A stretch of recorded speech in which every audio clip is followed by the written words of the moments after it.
2017 के बाद खुद ही पलायन कर गए। पूरे पश्चिम उत्तर प्रदेश में कोई जातिवाद नहीं, कोई धर्म नहीं, सिर्फ एक कि राष्ट्रवाद पर भारतीय जनता पार्टी को लोग वोट दे रहे हैं। अगर राष्ट्रवाद की परिभाषा हिंदू मुस्लिम है तो हमें गर्व है कि हम राष्ट्रवादी हैं। योगी सरकार ने रोजगार दिया है, बहुत रोजगार दिया है। किसको दिया रोजगार?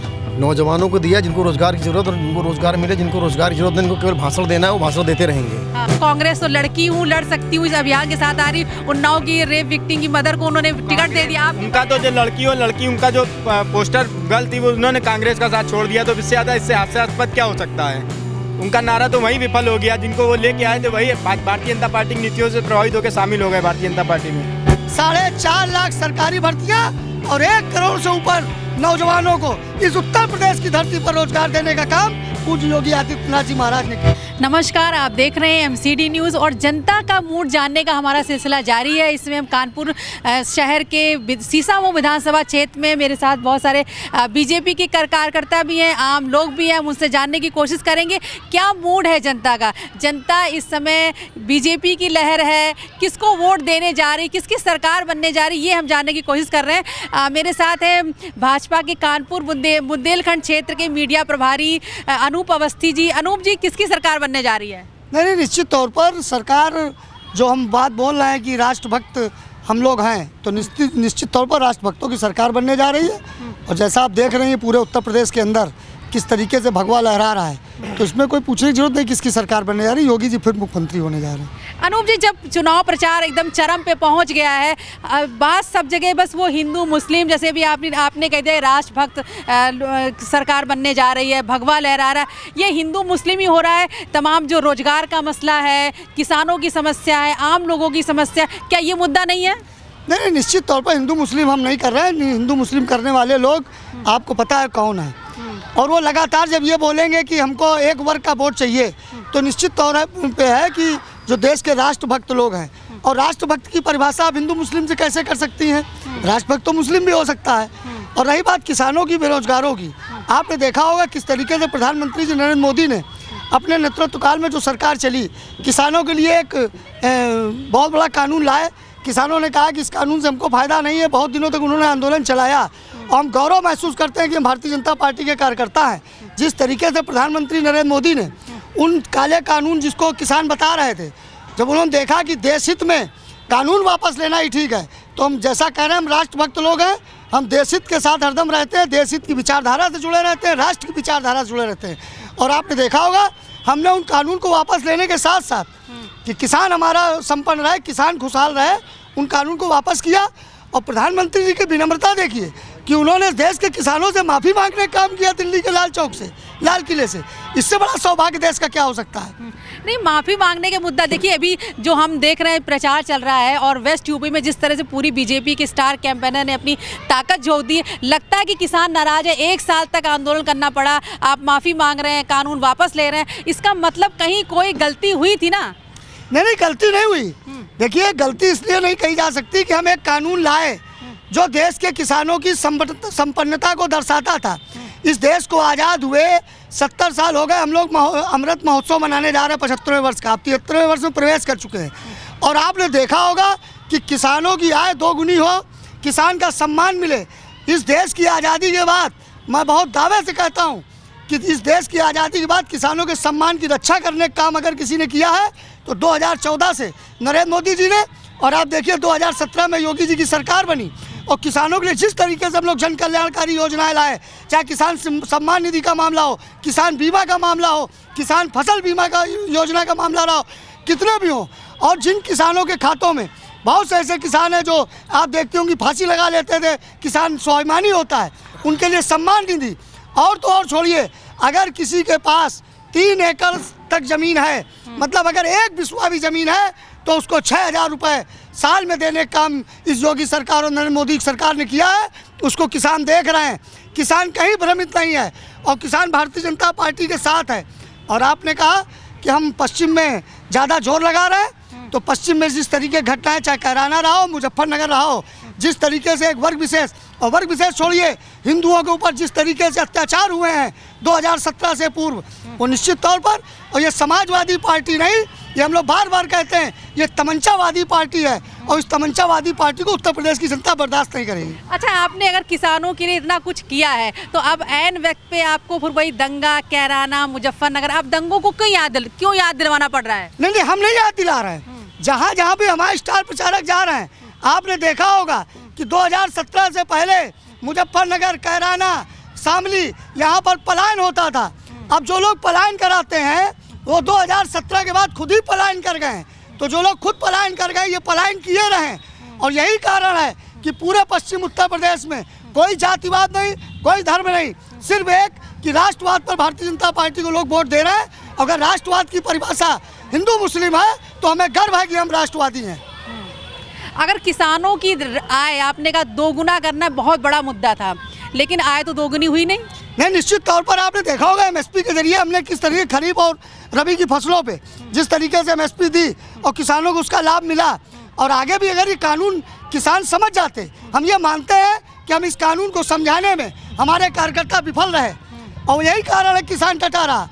मैं इसको महसूस करता हूँ, लेकिन किसानों की आय दोगुनी हो, इसके लिए हम आज भी, आपने देखा होगा आयोग गठित हुआ था और किसानों की आय दोगुनी करने का काम पिछली सरकारों में लगातार लोग कहते रहे, लेकिन बयान देते रहे। हमने उसको क्रियान्वित करके दिखाया और कानून नहीं है तो भी हम किसानों के लिए प्रतिबद्ध हैं, किसानों के सम्मान के लिए प्रतिबद्ध हैं।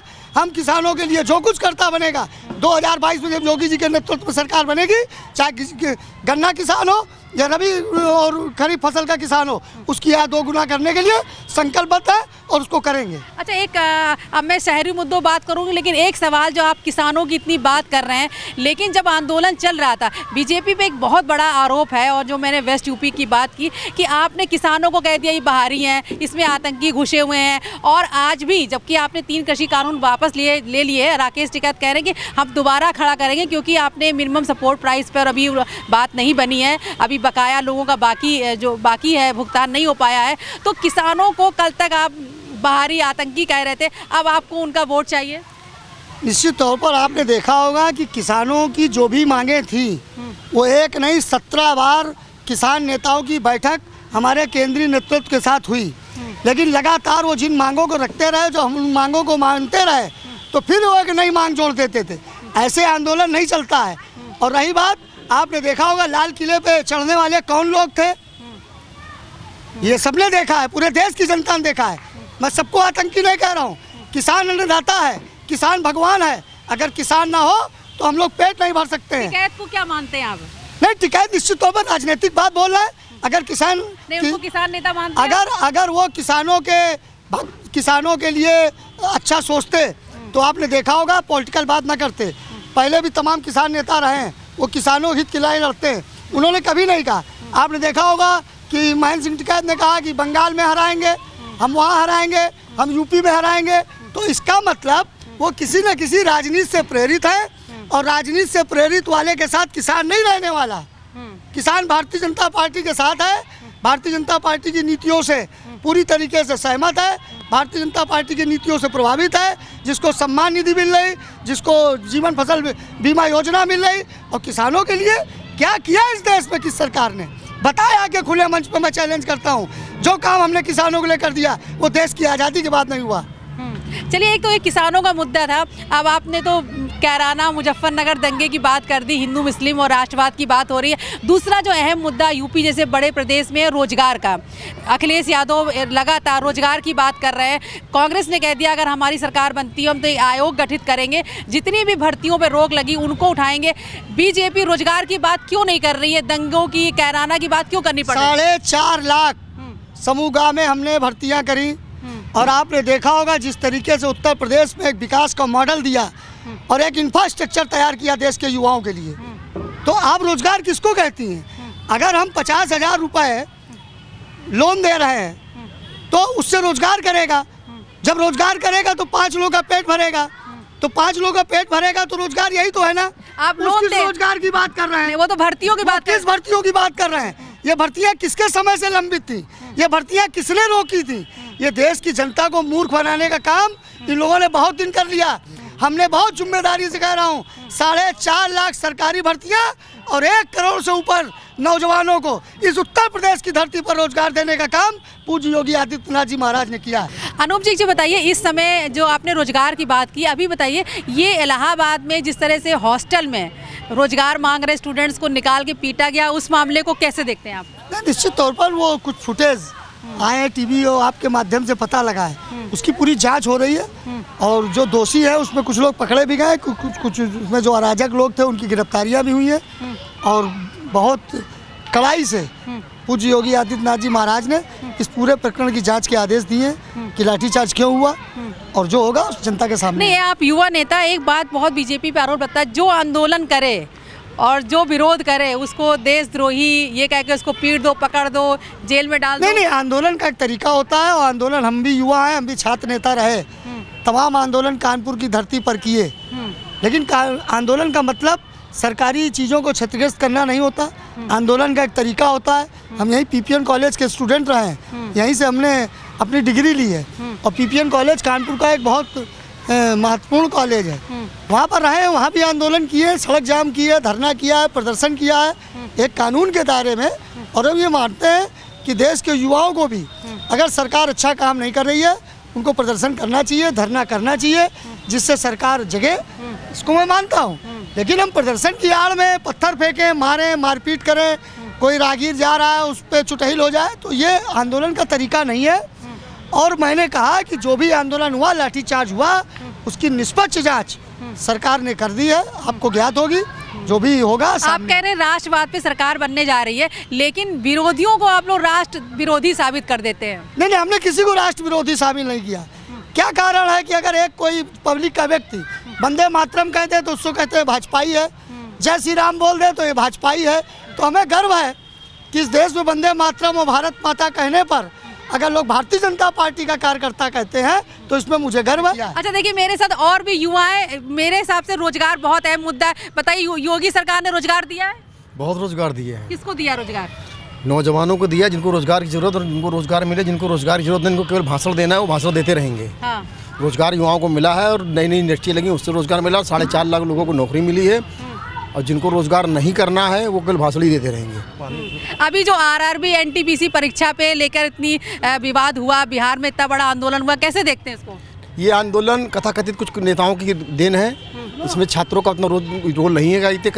आप देख रहे हैं कि जितनी भी विपक्षी ताकतें हैं इसको आंदोलन को सफल बनाने में लगी हुई हैं, और ये छात्रों का आंदोलन नहीं, इनको नेताओं ने अपने हाथ में लेकर इस आंदोलन को करने का प्रयास किया है। योगी जी ने रोजगार दिया? बिल्कुल दिया। आप क्या करते हैं, क्या नाम है आपका? मैं गोलू वाजपेयी हूँ, भारतीय जनता पार्टी जिले का सदस्य हूँ। नहीं, देखिए आप तो बीजेपी के सपोर्टर है, लेकिन आप बताइए भर्तियाँ कहाँ, रोजगार कहाँ मिला? रोजगार क्या नाम है, आप देखिए क्या नाम, परमानेंट भर्तियाँ चली रही हैं। देखिए आप बताइए, रोजगार मिला आपको? रोजगार मिला, सबको मिला, पूरे उत्तर प्रदेश में मिला। ये सिर्फ कहने की बातें हैं कि रोजगार नहीं मिला, रोजगार सब जगह मिला। और जिनके पास कोई मुद्दा ही नहीं है वो कोई ना कोई मुद्दे को तो लाएंगे ही ना, जो कि उनके पास कोई मुद्दा ही नहीं है चुनाव लड़ने के लिए। उनको यूपी में 80-20 करना है, उनको रोज 80-20 तो आप लोग कर रहे हो? नहीं, वो कर रहे हैं, हम नहीं कर रहे हैं। वो खुद ही बात कर रहे हैं जिन्ना की, वो खुद जिन्ना को ला रहे हैं कि वो जिन्ना समर्थक हैं। भाई वही सब कर रहे हैं ना। लोग तो आप लोग ये आरोप लगा रहे हैं कि जो चुनाव के पहले आप लोग जिन्ना, कैराना, ये सब बातें। आप आइए, क्या नाम है आपका? हर्षित तिवारी। उन्होंने हज हाउस बनवाया था, योगी जी ने राम मंदिर का निर्माण करा रहे हैं, यही फर्क है। हाँ। हम ये सब योगी जी के साथ खड़े हुए हैं। इस उत्तर प्रदेश की समस्त जनता राष्ट्रभक्तों की सरकार बनाने के लिए खड़ी हुई है। देश का युवा, उत्तर प्रदेश का युवा जाग चुका है। नहीं तो मंदिर बनने से रोजगार मिलेगा? रोजगार मिल रहा है, सभी को रोजगार मिल रहा, भर्तियां हो रही, आज निष्पक्ष भर्तियां हो रही, एक भी घोटाले का आरोप नहीं लगता। पहले लेखपाल की भर्ती आई थी, सब निरस्त हो जाती थी, सब मंत्री पैसा ले लेते थे, कोई भर्ती नहीं होती थी, सब कोर्ट के आदेश के बाद निरस्त हो जाती थी। आज सारी भर्तियां निष्पक्ष हो रही हैं। तो भर्ती परीक्षा से पहले पेपर भी तो लीक हो जाता है, तो उसको सजा मिलती है। जो पेपर लीक करने वाले आज उन पर रासुका लगाई जाती है, उन सबको सजा दी जाती है। ये फर्क है पिछली सरकार और इस सरकारों में। तो मंदिर बनने से खुश है यूपी की जनता? योगी को वोट क्यों दे? बस मंदिर के नाम पे दे? विकास किया है, हर तरफ से सुरक्षा दी है, महिलाओं को सुरक्षा दी है, सबको सुरक्षा दी है, व्यापारी वर्ग को सुरक्षा दी है। पहले लूट होती थी, आज लूट डकैती सब बंद हो गई है। इस वजह से सब योगी को वोट देंगे। नहीं, लेकिन आप बताइए, कांग्रेस तो लड़की हूँ, लड़ सकती हूँ इस अभियान के साथ आ रही। उन्नाव की रेप विक्टिम की मदर को उन्होंने टिकट दे दिया। उनका तो जो लड़की उनका जो पोस्टर गर्ल थी वो उन्होंने कांग्रेस का साथ छोड़ दिया, तो इससे ज़्यादा इससे हास्यास्पद क्या हो सकता है? उनका नारा तो वहीं विफल हो गया, जिनको वो लेके आए थे वही भारतीय जनता पार्टी की नीतियों से प्रभावित होकर शामिल हो गए भारतीय जनता पार्टी में। आपका क्या नाम है? दिव्यांश। तो दिव्यांश, आप किसको वोट देने वाले हैं और क्यों? योगी जी को। क्यों? योगी विकास के नाम पे। क्या विकास किया उन्होंने? विकास पूरे उत्तर प्रदेश का विकास किया है। देखिए सड़कों का जाल कैसे बिछा दिया है। इसी नाम पे वोट देंगे योगी जी को।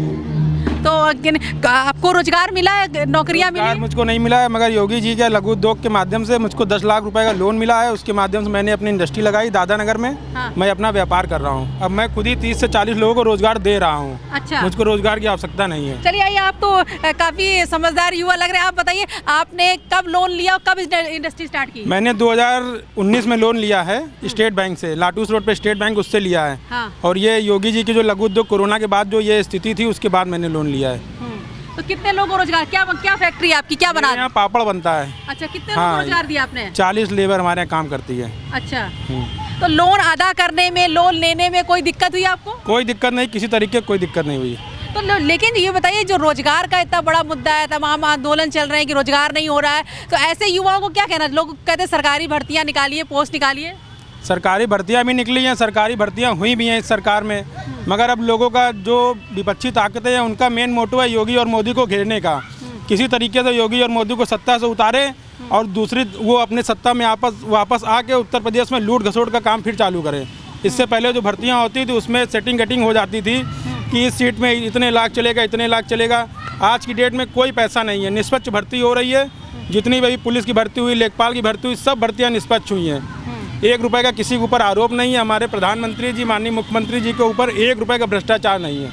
अगर 1 रुपये का भ्रष्टाचार कोई लाए, वो खुले मंच से इस चीज़ को बोलते हैं बार बार कि मेरे ऊपर कोई भ्रष्टाचार का आरोप लगा के दिखाए। कोई आरोप नहीं है उनके ऊपर। और भी लोग हमारे साथ हैं। ये बताइए, जब योगी जी ने इतने रोजगार दे दिए, इतना विकास कर दिया, तो फिर दंगा मंदिर सब क्यों? हाँ। मैं एक प्राइवेट सेक्टर में मैनेजर हूँ। मैं HDFC में इस समय कलेक्शन मैनेजर हूँ। कोरोना काल में जिस तरीके से हमारे देश के प्रधानमंत्री ने सभी कंपनियों से एक निवेदन किया कि किसी भी एम्प्लॉय की सैलरी नहीं कटनी चाहिए।